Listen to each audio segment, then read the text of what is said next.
মালদহের লালবাথানি এলাকার বাসিন্দা বিউটি সরকার।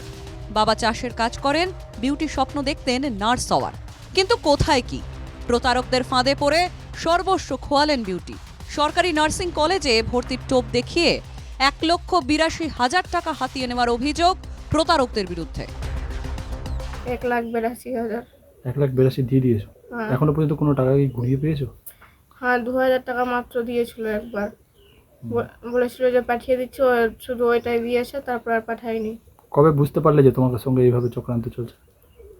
আমার যখন 1 লাখ যখন পাঠানো হয়েছে, তারপর আমি ওর সাথে কোনো কন্ট্যাক্ট রাখতে চাইনি। তাও আমাকে ব্ল্যাকমেল করছে যখন, তখন আমি না পেরে টাকা পাঠিয়েছি যখন, তারপর আমার বাড়িতে জানতে পেরেছে।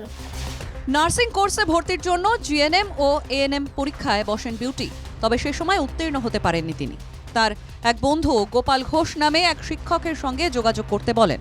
বিউটির অভিযোগ, ওই ব্যক্তি নার্সিংয়ে ভর্তির প্রলোভন দিয়ে বিপুল অঙ্কের টাকা হাতিয়ে নেয়। ডিসেম্বরের দিন মোটামুটি আমাকে স্যারটা কন্ট্যাক্ট করে আমাকে বলে যে যদি জিএনএম এর চান্স পেতে চাও তাহলে আমার সাথে কন্ট্যাক্ট রাখো। আমি বললাম ঠিক আছে। তো আমি আর তেমন কিছু বললাম না তখন। এই পরীক্ষার জন্য এতটি টাকা চাইছে মা। তো আমি বললাম তুই বাবার সঙ্গে যোগাযোগ করবি, তারপরে দিবি টাকাটা। মেয়ে ভিতর থেকে ওই রকম করে দিয়ে দিল। আমি জানি না বাড়িতে এরকম ওর হাতেই টাকা, কোনো দিন 10টা টাকা এদিকে ওদিকে করে নি। ওর কাছ থেকে এই টমেটো চাষ করছিলাম, বিক্রি করে করে এনে রাখছিলাম, ওই গুনতি করে রাখছিল। ভাবতে পারিনি কি মেয়ে এরকম করে দিবে। চাকরি দেওয়ার নামে প্রতারণা নতুন ঘটনা নয়। প্রতারকদের ফাঁদে পা দিয়ে সর্বস্ব খুইয়েছেন এমন উদাহরণ ভুরি ভুরি। এবার সেই তালিকাতেই নতুন সংযোজন মালদা।